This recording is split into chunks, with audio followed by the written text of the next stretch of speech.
Hello everybody, welcome to Crafter's Story. It's Celeste here.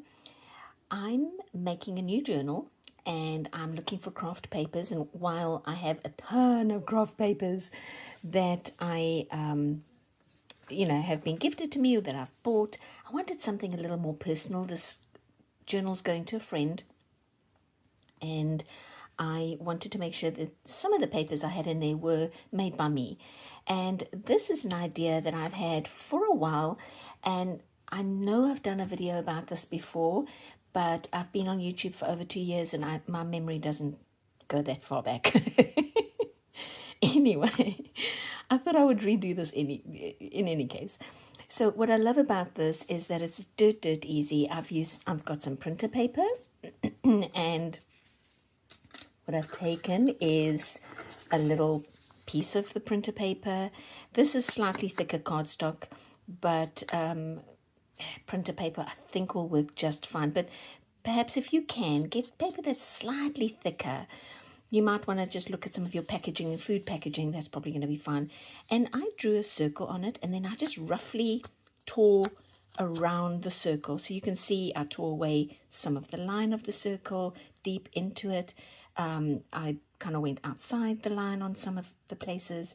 You just really want a rough round shape, right?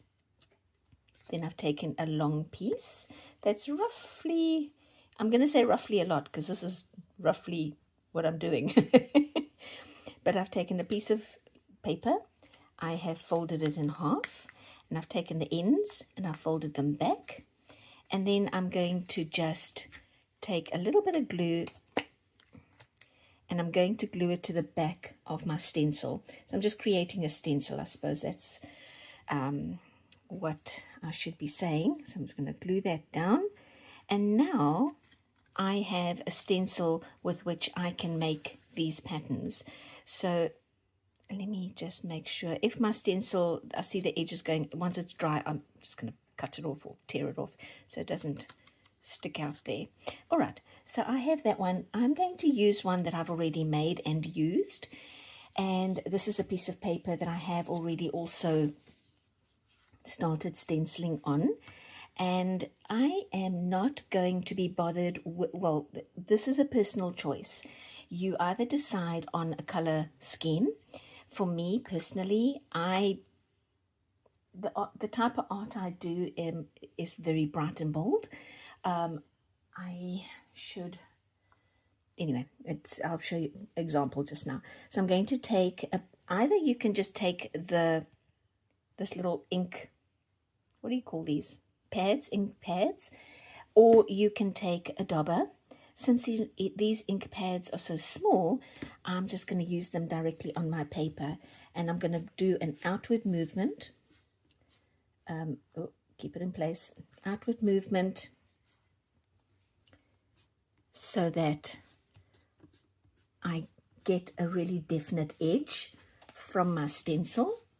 And how much ink you put down is up to you. Okay, one down. Let's see, I'm going to go with a blue, slightly bigger ink pad, but that's okay. I'm going to go just off center maybe. Oh, didn't close my glue, you guys. Eesh. Okay, there we go. Then I'm going to go just over here and stop moving, and then overlap, and you're just going to keep going until you're happy that you've covered all the white areas. The whole goal here is to not have my stencil. Is to not have any. Oh, this one really is not good. All right, let me see if I can use a dauber with this one and finish my sentences.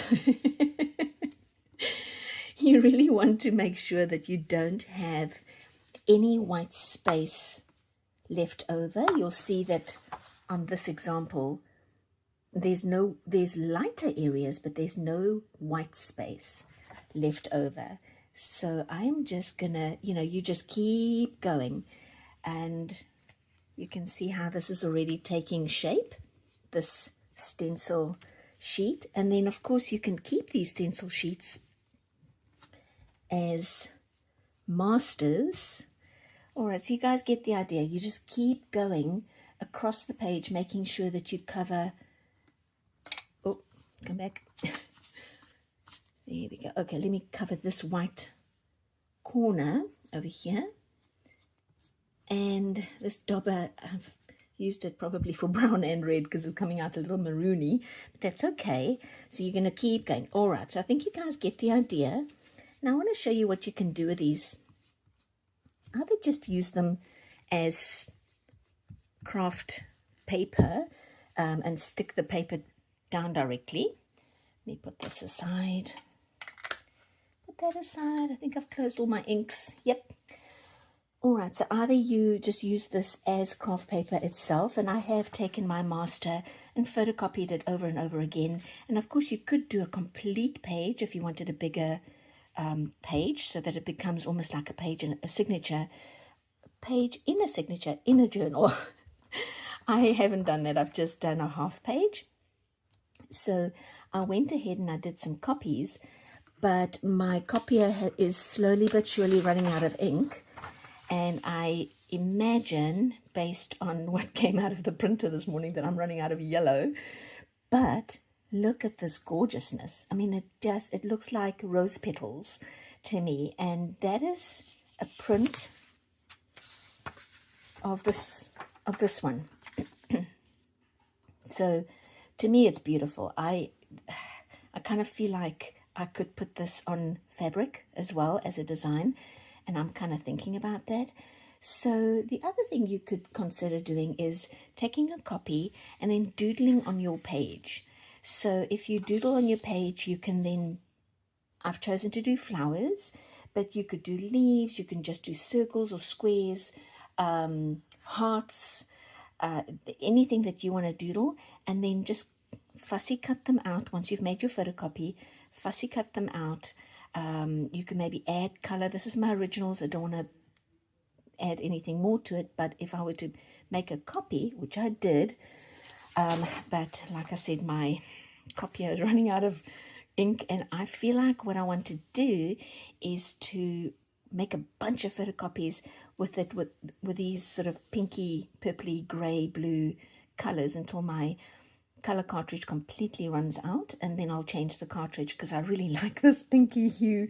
These colors look really great, and I can come back on this copy and add some more white, maybe add like a blue, or maybe add some green. You know, play. You can play with these. So then cut these out, make them stickers, or maybe this is craft paper on its own for you. Lots of ideas, guys. So just an idea for you to use your ink and to make a little stencil and play. Just play. All right, you guys, I hope this was something that you might try if you love this video and what I'm doing here on my channel. Please give me a big like and subscribe down below, and I will see you next time. Bye.